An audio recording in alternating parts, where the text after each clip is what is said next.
বাবা হুজুর আমার নবী পাকের জন্য আল্লাহর জন্য কি ত্যাগ স্বীকার করেছেন। সাহাবা হুজুর আমার নবী পাকের জন্য আল্লাহর জন্য কি কুরবানিটা না দিয়েছেন তা সিকি পরিমাণও আমরা তো দিতে পারলাম না। অথচ গলা লম্বা করে আমরা বলি আমরা নবীর উম্মত, জান্নাত আমাদের জন্যই তো রয়েছে। কত সহজ। আল্লাহ নবী যখন এই পৃথিবীর অন্ধকার জমিনকে আলোকিত করার জন্য, এই পৃথিবীর অন্যায় অত্যাচারকে বন্ধ করার জন্য, এই পৃথিবীর গরিব এতিম অসহায় বিধবাগণকে অধিকার দিবার জন্য, এই পৃথিবীর নারীগণের মর্যাদা দিবার জন্য আল্লাহ নবী যখন এই জমিনের উপরে নাই বাণী সত্য কলেমা যখন প্রচার করতে লাগলো, আমার নবী পাকের সব থেকে বেশি বড় দুশ্মন হয়েছিল তারা হলো ওই সময়ে যারা ক্ষমতাশালী শাসক ছিল তারা। কেননা তারা দেখেছে মুহাম্মদ রাসূল যে কথা বলতে লেগেছে এই কথা হলো ইনসাফের কথা, আর আমরা তো মানুষকে বেইনসাফি করি। মুহাম্মদ রাসূল তো গরিবের হকের কথা বলে, আমরা তো মানুষের হককে ছিনিয়ে নিই। মুহাম্মদ রাসূল তো নারীদের ইজ্জতের কথা বলে, আমরা তো নারীদের ইজ্জতকে লুটা পছন্দ করি। মুহাম্মদ রাসূল তো নারীদের অধিকারের কথা বলে, আমরা তো নারীদেরকে অধিকার হরণ করার ধিক্কার দিই। এই জন্যে তারা আমার নবী পাকের সব থেকে বড় বিরোধী হয়েছিল। আর এক শ্রেণীর মানুষেরা আমার নবী পাকের সব থেকে বড় বিরোধী হয়ে গেল, যারা ধর্মের নামে অধর্ম মানুষকে শিখাতে ছিল, যারা ধর্মের নামে মানুষকে ধোঁকা দিতে লেগেছিল, তারাও আমার নবীর বড় দুশ্মন হয়ে গেল। আজকের দিনে পৃথিবীর দিকে তাকালেও দেখতে পাবেন আমার নবী পাকের দুই ধরনের দুশ্মন সব থেকে বড়। আমার ওয়াজ শুনছেন তো? মিলান এগুলো। তোমরাই তোমার নবীর উম্মত। তোমরা যদি সত্য মিথ্যা না জানো তাহলে নবীর বিরুদ্ধে গিয়ে নবীর দুশ্মনের সঙ্গে উঠা বসা করে নবীকে কষ্ট দিয়ে আল্লাহর জাহান্নামে চলে যাবে। তাই তো আমরা সজাগ করছি। তাহলে সেই সময় নবীর দুশ্মন ছিল বড় সব থেকে, আরো দুশ্মন ছিল দুই শ্রেণী। এক শ্রেণী হলো যারা রাজ ক্ষমতা দখল করে বসেছিল, মানুষের উপরে জুলুম অত্যাচার করত। আমি কোনো গল্প কেসা কাহিনী বলছি না, আমি তারিখে হাদিস বলছি। অস্বীকার যদি কেউ করে কাফের হয়ে যাবে। নবী সাহাবাদের কওলকেও মানতে হবে। শুনছেন তো নাকি? তাহলে এক শ্রেণীর মানুষ তারা কারা? যারা মানুষের উপরে জুলুম করে, অত্যাচার করে, গরিবকে লুটে, বিধবাকে লুটে, এতিমকে লুটে, গুন্ডা বাহিনী দিয়ে নিজেদের ক্ষমতাকে টিকিয়ে রেখেছিল। মুহাম্মদ রাসূল তাদের বিরুদ্ধে কথা বলেছে কোনো জুলুম বন্ধ করতে হবে। তাই তারা আমার নবীর সব থেকে বড় দুশমন ছিল। আজকেও পৃথিবী জুড়ে যারা এই রাস্তার পথিক, এই অন্যায়ের শাসক, জুলুমের রাস্তায়, মিথ্যার রাস্তায়, লুটের রাস্তায়, চুরির রাস্তায়, দাঙ্গার রাস্তায়, তারা আমার নবীকে তো আর পাচ্ছে না। নবীর দিনকে মিটাবার জন্য উঠে পড়ে লেগেছে না লাগে না। তার একটা নমুনা হলো কেন্দ্র সরকার। কথা মাথায় ঢুকছে না? ঢুকে। আমি ভুল কিছু আপনাদের বুঝাবো না, আপনি মিলিয়ে নেন আমার আজকে। হ্যাঁ, আমি জানি এ কথা বলার জন্য শাসক পাওয়ারের জন্য আমার ক্ষতি করার চেষ্টা করবে, কিন্তু এটাও জানি তোদের ক্ষমতা বেশি দূর নয়, খুব জোর জোর মেরে দিতে পারবি, এর চেয়ে বেশি কিছু করতে পারবি না। আর আমরা এতটা বিশ্বাস করি, আমরা যদি আল্লাহ ও রসুলের পক্ষে বলার জন্য মরতে পারি, এ মরণটা হবে আমার জন্য শ্রেষ্ঠ মরণ। মরবো দেরিতে, জান বেরোবার আগে জান্নাত দেখতে পাবো। জোরে বলুন সুবহানাল্লাহ, আরো জোরে বলুন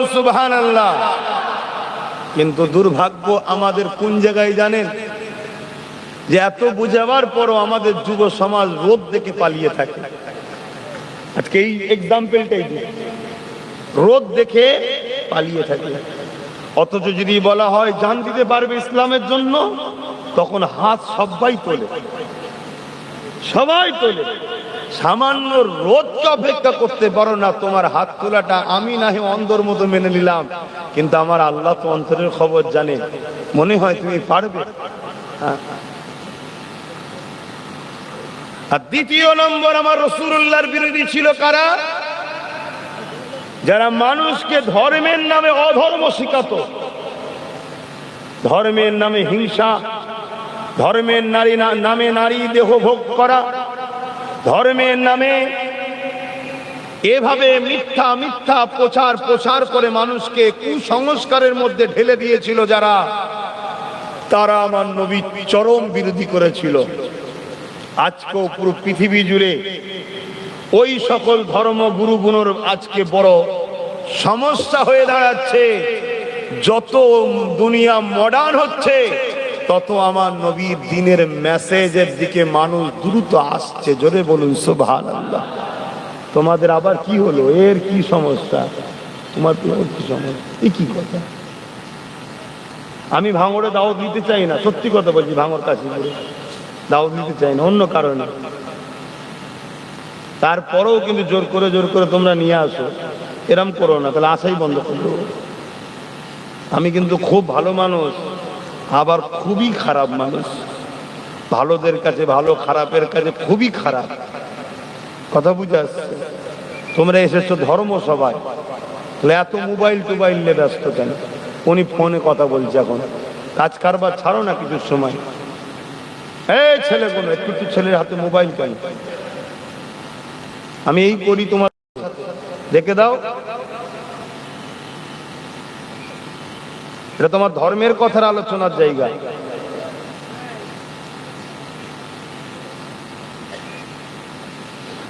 আজকের দিনও পৃথিবীর দিকে তাকিয়ে দেখুন, যারা ধর্মের নামে নারী দেহ হরণ করছে, ধর্মের নামে হিংসা ছড়াচ্ছে, ধর্মের নামে বিভাজন তৈরি করছে, ধর্মের নামে মানুষকে কুসংস্কারের দিকে ঠেলছে, ধর্মের নামে মানুষকে পর্যন্ত বলি দিচ্ছে, তারাই দেখুন আমার নবীর বিরোধী করছে। মিলিয়ে দেখুন না, সেদিন তারা আমার নবীকে বিরোধী করতে করতে করতে করতে এমন জায়গায় পৌঁছালো, আমার নবীকে জানে পর্যন্ত মারতে চেয়েছিল।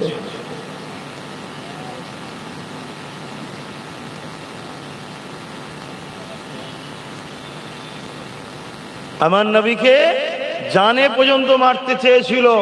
ইতিহাস জানেন না? হায় রে মুসলমান, এখনো সময় আছে, তওবা করে নাও, আল্লাহ পাকের কাছে ক্ষমাটা চেয়ে নাও। কেননা অনেক কষ্ট করার পরে আমার নবী পাক তোমার আমার কাছে দিন দিয়ে গেছে। এ যুবকেরা, তোমাকে আমাকে আল্লাহ কিয়ামতের দিনে কিন্তু ধরবে। তোরা আমার নবী রেখে যাওয়া দিনের জন্য কি করেছিস বল? দুনিয়ার জন্য তোরা তো অনেক কিছু করেছিস, দুনিয়ার বেঈমান কাফের লিডার নেতাদের জন্য এবং মুনাফিক নেতাদের জন্য তোরা একে অপরের খুন খারাপি পর্যন্ত করেছিস, মারপিট করেছিস, বোম বন্দুক পর্যন্ত ছুড়াছুড়ি করেছিস। বল দেখি, আমি আল্লাহ এ জমিন তোদের জন্য দিলাম, এ আসমানের মালিক তো আমি আল্লাহ। আমি আল্লাহ তোদেরকে দুটো হাত দিয়েছিলাম, আমি আল্লাহ তোদেরকে দুটো চোখ কান পা দিয়েছিলাম, আমি আল্লাহ তো তোদেরকে ক্ষমতা দিয়েছিলাম, আমি আল্লাহ তো তোদেরকে আশরাফুল মাখলুকাত মানুষ বানিয়েছিলাম। এ আমার বান্দা বান্দিরে, তোরা আমার হাবিবের জন্য কি করেছিস বল? আমি আল্লাহ তোদের স্রষ্টা, তোদের মালিক, আমি তোদেরকে তো জানিয়ে দিয়েছিলাম ইন্নাকা লাআলা খুলুকিন আযীম, সব থেকে উত্তম চরিত্রওয়ালা হলো আমার মুহাম্মাদুর রাসূল। আরো জোরে বলুন সুবহান। এ নওজওয়ানেরা, আল্লাহ তো কোরআনে জানিয়ে দিয়েছে, আমাকে আপনাকে জানিয়ে দিয়েছে, লাকাদ কানা লাকুম ফি রাসূলিল্লাহি উসওয়াতুন হাসানাহ। এ দুনিয়া মানুষেরা, আমি তোদের স্রষ্টা, তোদের মালিক, তোদের সৃষ্টিকর্তা আল্লাহ। রিজিক তো আমি দিতাম, তোরা ফল কি করে পেতিস? গাছ তোরা লাগিয়েছিলিস, ওই গাছকে বাঁচিয়ে ফসল তো আমি দিয়েছিলাম। আমি আল্লাহ তোদেরকে বাঁচিয়ে রেখেছিলাম। এই জমিন তো আমার, আসমানও আমার, আমি আল্লাহ তো তোদেরকে বানিয়েছি। বল দেখি, আমি আল্লাহ তোদেরকে বলে দিয়েছিলাম, আমি আমার হাবিবকে তোদের জন্য লিডার বানিয়েছিলাম, আমি আমার হাবিবকে তোদের জন্য মডেল বানিয়েছিলাম, আমি আমার হাবিবকে তোদের জন্য পথ প্রদর্শক বানিয়েছিলাম। তোরা আমার হাবিবকে কতটা অনুসরণ করেছি বল?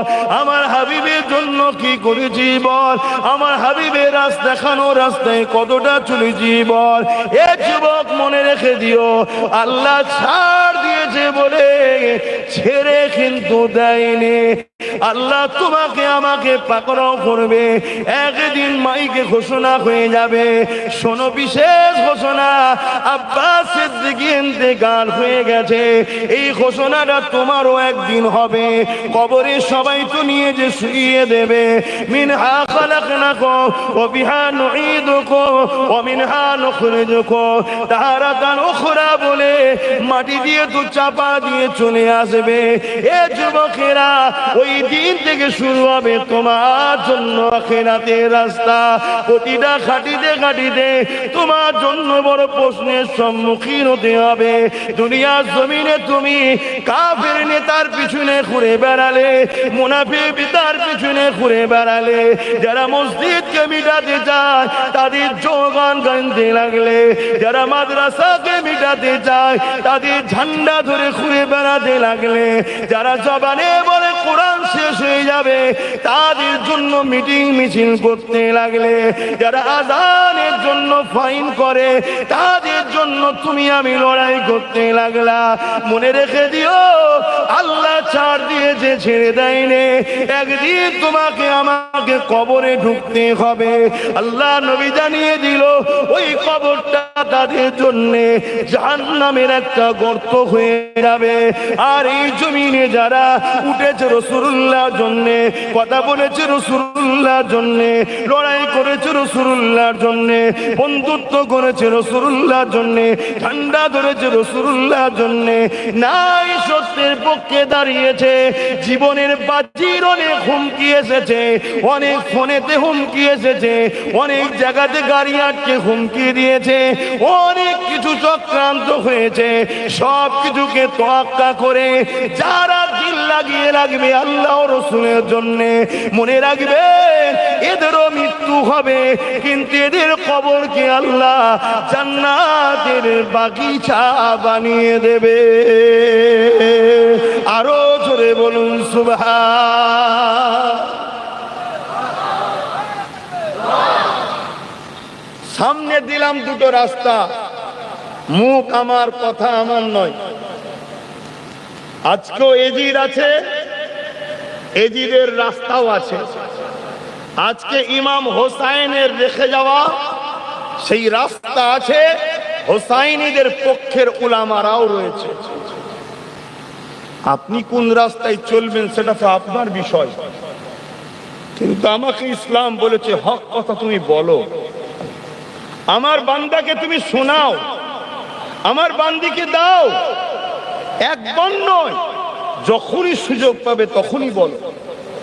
কেন? তোমার এই কথা শুনতে শুনতে শুনতে শুনতে হতে পারে একদিন আমার বান্দার দিলে আসর হবে, সে পরিবর্তন হিদায়াত যদি কপালে থাকে পেয়ে যাবে। সে হিদায়াত শুধু একা হবে না, তার হিদায়াত হওয়ার জন্য বান্দা তুমি যে প্রচার করেছো তুমিও নেকি পাবে। জোরে বলুন সুবহানাল্লাহ। তাই আমরা উলামারা বলি, আপনি আবার মোবাইল করছেন, আমি তো মানা করলাম আপনাকে, স্পেশাল করে মানা করলাম।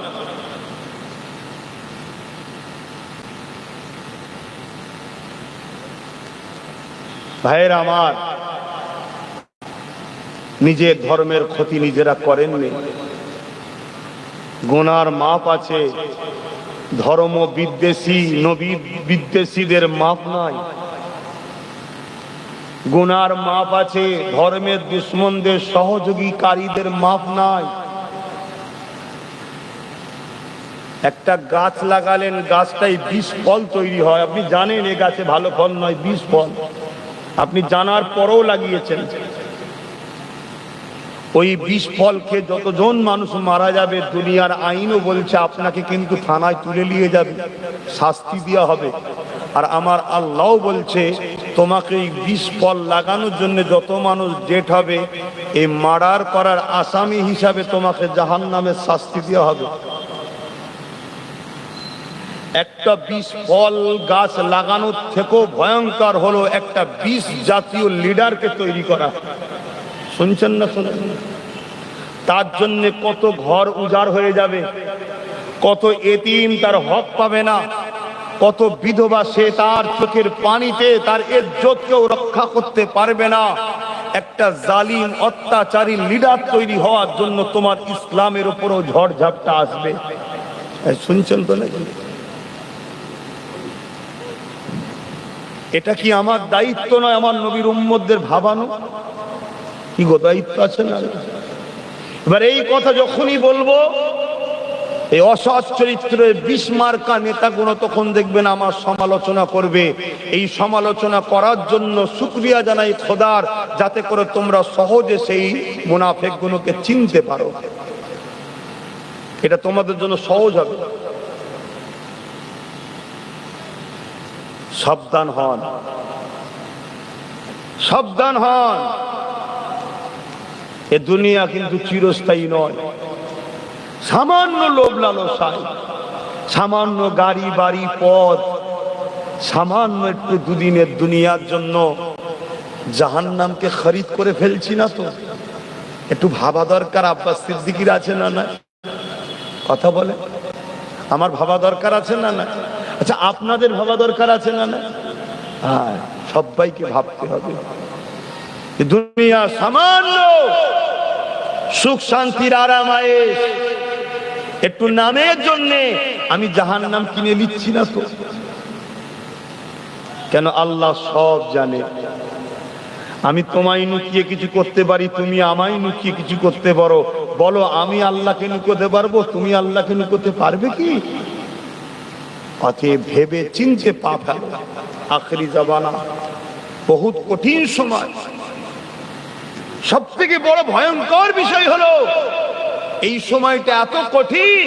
আল্লাহ নবী বলছেন আসমানের নিচে জমিনের উপরে সব থেকে নিকৃষ্ট হবে একদল উলামারা। একদল, সবাই নয়, একদল উলামারা। কত ভয়ঙ্কর বুঝতে পারছেন? অন্য ধর্মগুরু কিছু বললে তো আমরা নাও মানতে পারি, প্যান্ট শার্ট পরা দাড়ি চাচা কিছু বললে নাও মানতে পারি, কিন্তু উলামাকে তো সবাই মানি। সেই উলামার মধ্যে আবার এক শ্রেণী হলো সব থেকে নিকৃষ্ট, অর্থাৎ চতুষ্পদ জন্তু খিঞ্জিলের থেকেও নিকৃষ্ট হবে একদল উলামা। নবীর ভবিষ্যৎবাণী। একটু বুঝে বুঝে পা ফেলা দরকার আছে না না? কথা বলবেন না আমার সাথে? দরকার আছে না না? হ্যাঁ, ওহ, কত বড় গাদ্দারি করেছে এই কওমের সাথে, কত বড় গাদ্দারি করেছে। একটু বুঝে বুঝে চলুন। আল্লাহ তো প্রত্যেকেরই বিচার করবে, কিন্তু আল্লাহ আমাকে আপনাকে জ্ঞান বিবেক বুদ্ধি দিয়েছে। ওই জ্ঞান বিবেক বুদ্ধি দ্বারা আমাকে আপনাকে বুঝে বুঝে তো পা ফেলতে হবে।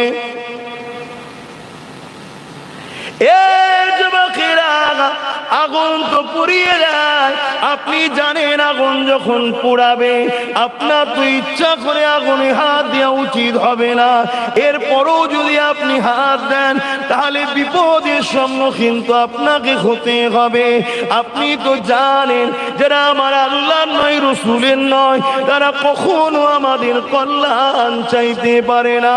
হ্যাঁ, হাতির দেখাবার দাঁত আলাদা থাকে, চিবাবার বাপ দাদা আলাদা থাকে, এই সমাজে আমাদের মধ্যে কিছু মানুষ দেখানো মডেল তোমার আমার জন্য সাজে, কিন্তু তাদের হৃদয়ে আল্লাহ ও নবীর বিদ্বেষ যাদের মধ্যে আছে তারা কখনো তোমার আমার হতে পারে না। তাই তো আল্লাহ জানিয়ে দিলে, এ দুনিয়া মানুষেরা আমি তোদের জন্য আমার নবীকে মডেল করলাম, তোরা যাকেই ধরবি আগে তার মধ্যে আমার নবী আছে কি দেখ, তোরা যাকে পীর বলে মানবি আগে দেখ তার মধ্যে আমার নবী আছে কিনা, তোরা যাকে মুফতি বলে মানবি আগে দেখ তার মধ্যে আমার নবী আছে কিনা, আর তোরা যাকে আলেম বলে মানবি আগে দেখ তার মধ্যে আমার নবী আছে কিনা, তোরা যাকে ইমাম বলে ইক্তেদা করবি আগে দেখ তার মধ্যে আমার নবী আছে কিনা। হে আমার বান্দা বান্দিরে, দুনিয়াবি জিন্দেগি করতে গিয়ে তোদেরকে রাষ্ট্র পরিচালনাও করতে হবে। আমি আল্লাহ ওই জায়গা তো তোদেরকে আমার নবীকেই মডেল করলাম। এই দুনিয়ার জমিনেও তোরা যদি কাউকে লিডার বানাতে চাস, কারো পিছনে যদি দাঁড়াতে চাস, কারো যদি জয়গান গানতে চাস, মনে রাখবি তার মধ্যেও দেখ আমার নবী আছে কিনা। যার হৃদয়ে আমার নবী নাই, আমি আল্লাহ তোদের সৃষ্টিকর্তা সতর্ক করে দিই, তাদের কাছে তোরা যারা পরিমাণ উপকৃত হবি না, তাদের দ্বারা তোদের কোনো ফায়দা লাভ হবে না, তারা কখনো তোদের কল্যাণ চাইবে না। হতে পারে তাদের কল্যাণের জন্য সামান্য কিছু ভিক্ষা স্বরূপ তোদের দিতে পারে, কিন্তু মূলত মনে রাখবি তারা আমি আল্লাহর দুশমন, নবীর দুশমন, তারা তোদের সর্বসময় ক্ষতির জন্যই কিন্তু প্ল্যান তৈরি করে। আমি আল্লাহ তোদেরকে সতর্ক করে দিলাম, আমি আল্লাহ আমার নবীকে সব থেকে ভালো মডেল করেছি। তোরা আমার নবীকে দেখ, আমার নবীর আদর্শ দেখ, আমার নবীর জীবনী পথ, তোরা ধর্ম করবি আমার নবীর দেখ, তোরা অর্থনীতি করবি নবীকে দেখ, তোরা বিজনেস করবি নবীকে দেখ, তোরা সংসার করবি নবীকে দেখ, তোরা কারবার করবি নবীকে দেখ, তোরা রাজনীতি করবি নবীকে দেখ, তোরা আত্মীয়তা করবি নবীকে দেখ, তোরা সম্প্রীতি করবি নবীকে দেখ। যেভাবে আমার নবী করেছেন বা করতে বলেছেন ওইভাবে তোরা কর। মনে রাখবি আমি আল্লাহ আসমান থেকে রহমতের দরজা খুলে দেবো, তোদের সংসারের অভাব দূর হয়ে যাবে, তোরা বিমার থেকে মুক্তি পেয়ে যাবি, সংসার জীবনে শান্তি আসবে, বাপ বেটা স্বামী স্ত্রী মিল মোহাব্বত হবে, মানুষের মধ্যে ইনসাফ আসবে, এবং পরকালে আমি আল্লাহ আমার শান্তির জান্নাত পেয়ে যাবি। আরো জোরে বলুন সুবহান। এ শিক্ষা আমাদের দেওয়া দরকার আছে না? না বলেন, নবীর উম্মতদের জিজ্ঞেস করছি দরকার আছে না? কিন্তু আমরা আমার নবীর উম্মতকে শিক্ষা দেবো, পাশ থেকে একজন ধর্মগুরু সেজে তার বলছে আমার অসুবিধা হচ্ছে। কেন, তোমার কি অসুবিধা হলো? আমি তো তোমার নামে কিছু বলিনি, কারণ নাম ধরে বলছি। আমি আমার নবীর উম্মতকে সজাগ করব যে যাস না জাহান্নামের রাস্তায়, যাস না বুরাই রাস্তায়, যাস না খারাপ রাস্তায়, যাস না। একদল মুনাফিক মুসলিম লিডাররা তারা উঠে দাঁড়িয়ে যাবে, দাঁড়িয়ে গিয়ে বলবে এ ওই আমাদের অসুবিধা হচ্ছে। আরে বলো, অন্যের অসুবিধে কি আমার নবীর দিন প্রচার বন্ধ হয়ে যাবে? আওয়াজ দে, বলো আওয়াজ দে। অন্যের সমস্যার জন্য কোরআন ব্যান্ড হয়ে যাবে, অন্যের সমস্যার জন্য আজান বন্ধ হয়ে যাবে, অন্যের সমস্যার জন্য নবীর হাদিস বলা বন্ধ হয়ে যাবে, অন্যের সমস্যার জন্য দ্বীন ইসলামের প্রচার কি বন্ধ হয়ে যাবে? যার অসুবিধে হবে কানে গরম সীসা ঢেলে দিয়ে কালা হয়ে যাও তাও ভালো, কিন্তু আমার নবীর দ্বীনের বিষয়ে লাগতে যাবে না, ইসলামের বিষয়ে লাগতে যাবে না, কোরআনের প্রচারের বিরুদ্ধে লাগতে যাবে না, মসজিদে আজানের বিরুদ্ধে লাগতে যাবে না। যারা লেগেছে তাদের নাম নিশানা পুরো মিটে গেছে, যুগ যুগ পর্যন্ত তাদের উত্তরসূরিদের আর কোনো ঠিকানা পাওয়া যায়নি। জোরে বলুন সুবহানাল্লাহ, আরো চিৎকার দিয়ে বলুন সুবহানাল্লাহ। তার একটা ছোট্ট নমুনা বলে যাচ্ছি। আমার ভারতবর্ষের হতভাগা আকবর, নামটা মুসলমান না, আকবর কি, কিন্তু হতভাগা রাজ ক্ষমতার জোরে, পাওয়ারের জোরে হুকুমতের জোরে, মিলিটারির পাওয়ারে, প্রশাসনের পাওয়ারে, রাজগদির পাওয়ারে এমন অন্ধ হয়ে গেল, কোরআনকে মিটাবার জন্য একটা নকল দ্বীনে ইলাহি নামক কিতাব বার করলো। সেই কিতাব দ্বারা সে সমাজের মানুষকে গুমরা বানিয়ে আকবরের দাসত্ব তৈরি করার, কোরআনের বিরুদ্ধে লিজাবার পরিকল্পনা তৈরি করলো। আকবরের হাতের সর্বপ্রথম যারা ছড়ি বা হাতের মূল যারা হয়ে কাজ করেছিল তারা হলো তৎকালীন সময়ে নামধারী বক্তা, বলি সাহেব, মুফতি সাহেব, তারাই কিন্তু আকবরের হয়ে কাজ করেছিল। আজান হচ্ছে, আজানটা হয়ে যাক, উঠাউটির দরকার নেই। অনেক জায়গায় দেখি আজান দিলে কিছু মানুষ হয়তো নামাজের জন্য ওঠে। নামাজ তো পড়তে হবে বাপ, কিন্তু নামাজের থেকেও বড় ফরজ হলে এলেম শিক্ষা করা। নামাজের থেকেও অনেক বড় ফরজ। অতএব নামাজ আমিও পড়বো, আপনারাও পড়বেন, টাইম মতো ছেড়ে দেওয়া হবে। উঠাউটি করে মাহফিলের বিয়াদবি করে লাভ নেই। এটা শিক্ষার জন্য বললাম, অনেক জায়গায় হচ্ছে দেখছি, এগুলো না জানার জন্য হয়।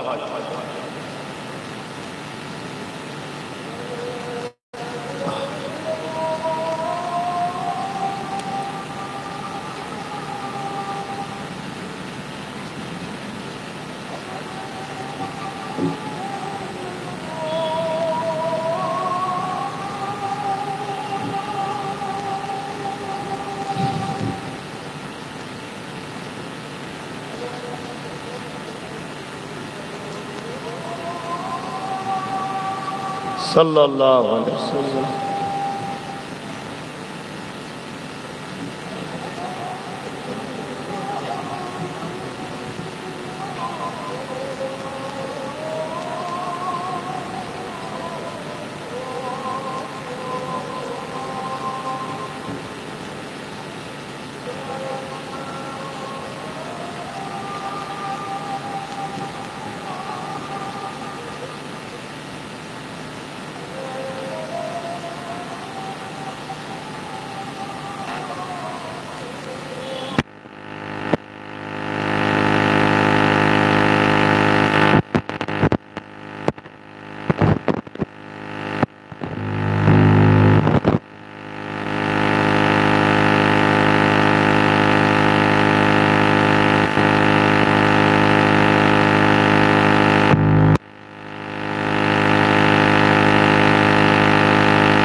শবে কিয়ামত পর্যন্ত থাকবে। কোরআনের উপরে অনেক ঝড় এসেছে, আসছে, আসবে। কোরআন ছিল, আছে, কোরআন থাকবে। জোরে বলুন সুবহানাল্লাহ। মনে রাখবেন, আপনি যদি কোরআনের পক্ষে দাঁড়াতে পারেন, ইসলামের পক্ষে দাঁড়াতে পারেন, আপনি কামিয়াবি হতে পারলেন। আর যদি কোরআনের পক্ষে না দাঁড়াতে পারেন, ইসলামের পক্ষে না দাঁড়াতে পারেন, ধ্বংস আপনি হবেন, কোরআন ও ইসলাম নয়। হতভাগা আকবর রাজ ক্ষমতা দিয়ে কোরআনকে মিটাতে চেয়েছিল, সেও বলেছিল কোরআনকে শেষ করে দেওয়া হবে, কোরআন মিটে যাবে। তাই দ্বীন ইলাহি বার করেছিল পুরো প্ল্যান করে। অনেক বড় কথা সংক্ষেপে বলছি।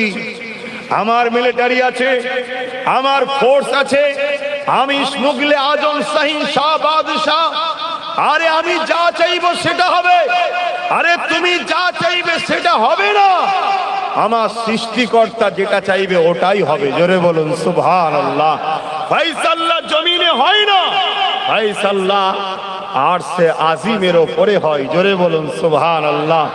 চেষ্টাটা জমিনে হয়, আমাদের কাজ চেষ্টা করা। আমি চেষ্টা করছি আল্লাহর রাহে কুরবান হব। আরে হতে পারবো কি পারবো না, ফায়সাল্লাহ উপরে হয়। ওখানে যদি ফায়সাল্লাহ হয়, চলো আব্বাসকে এই মাকামটা দেয়া হবে, তবেই আমার কপালে হবে শহীদ হওয়া। ওখানে যদি ফায়সাল্লাহ না হয়, আমি হাজারো যদি চেষ্টা করি তাহলে হবে না। কেন? শহীদ অনেক বড় নিয়ামতের ব্যাপার বাপ। আমার কপালে যে অত বড় নিয়ামত আল্লাহ দেবে কিনা, এটা বড় সৌভাগ্যের বিষয়। শুনছেন তো নাকি? হ্যাঁ, এটা বিরাট বড় সৌভাগ্যের ব্যাপার। কেন? শহীদ কিয়ামতের দিনে পুরো রক্তাক্ত অবস্থাতে উঠবে। আল্লাহ, আমি আপনার জন্য, আপনার হাবিবের জন্য কোরবান হয়েছি। আল্লাহ ওই শহীদের কোনো হিসাব নেবে না, বেহিসাব জান্নাতি করবে। জোরে বলুন সুবহানাল্লাহ। আর ময়দানে মাশরে কানা মিকদারু 50 আলফা সানাতিন, 50,000 বছর দাঁড়িয়ে থাকতে হবে বাকিদের। কত বছর? এই যে রোদে আজকে আমাদের অসুবিধা হচ্ছিল, আরে এর রোদ তো ময়দানে মাশরের তুলনায় বরফ। জমিনটা লোহা পুড়ে যেমন লাল হয় ওরকম লাল হয়ে যাবে। মাথার এক দিক দেখলে এক হাত উপরে সূর্য নেমে যাবে, 12 গুণ তাপ বাড়বে, নাক দিয়ে ঘিনুগুনো গলে গলে ধরবে। এ যুবক, বিশ্বাস হচ্ছে না? বিশ্বাস হচ্ছে না যে আমরা মডার্ন দুনিয়ার মানুষ, এসব বিশ্বাস হয়? আরে মডার্নই তো পৃথিবীকে ইসলামের দিকে আনছে। দুনিয়া যত তারাক্কি করছে, বিজ্ঞান যত তারাক্কি করছে, আমেরিকা বলুন, ব্রিটেন বলুন, ফ্রান্স বলুন, জাপান বলুন, পৃথিবীর বড় বড় সায়েন্টিস্টরা, পৃথিবীর বড় বড় শিক্ষিতরা ইসলামের দিকে তত দ্রুত ছুটছে। জোরে বলুন সুবহানাল্লাহ। কেন? কোরআনটাই তো বিজ্ঞানময় কোরআন। ইয়াসিনুল কোরআনিল হাকিম। এ কোরআন পুরোটাই তো বিজ্ঞানময় কোরআন। জোরে বলুন সুবহানাল্লাহ। বিজ্ঞান যত তারাক্কি করবে, কোরআনের হাকিকত মানুষ তত পাবে, মুহাম্মদ রাসূলের উপরে মানুষের অ্যাট্রাকশন তত হবে। কিন্তু দুঃখের বিষয়, আমরা মডার্নের নামে কুসংস্কারের দিকে হু হু করে ঢুকে যাচ্ছে, আমাদের হুঁশই নাই। ইসলামই হলো একমাত্র মডার্ন। জোরে বলুন সুবহানাল্লাহ। হ্যাঁ, এর মতো সৌন্দর্য, এর মতো খুবিয়া, এর মতো আদর্শ, এর মতো শান্তি, এর মতো নিরাপদ, এর মতো সর্বদিকের সমস্যা আপনি দেখান না। দ্বিতীয়টা মেনে নেব, দেখান। আরে কম্পিটিশন তো দূরের কথা, কম্পিটিশন তো দূরের কথা, ইসলামের বিরুদ্ধে কোনো প্যালেনে কারো নামই আসবে না। কথা বুঝছেন না? বোঝেন না? হ্যাঁ,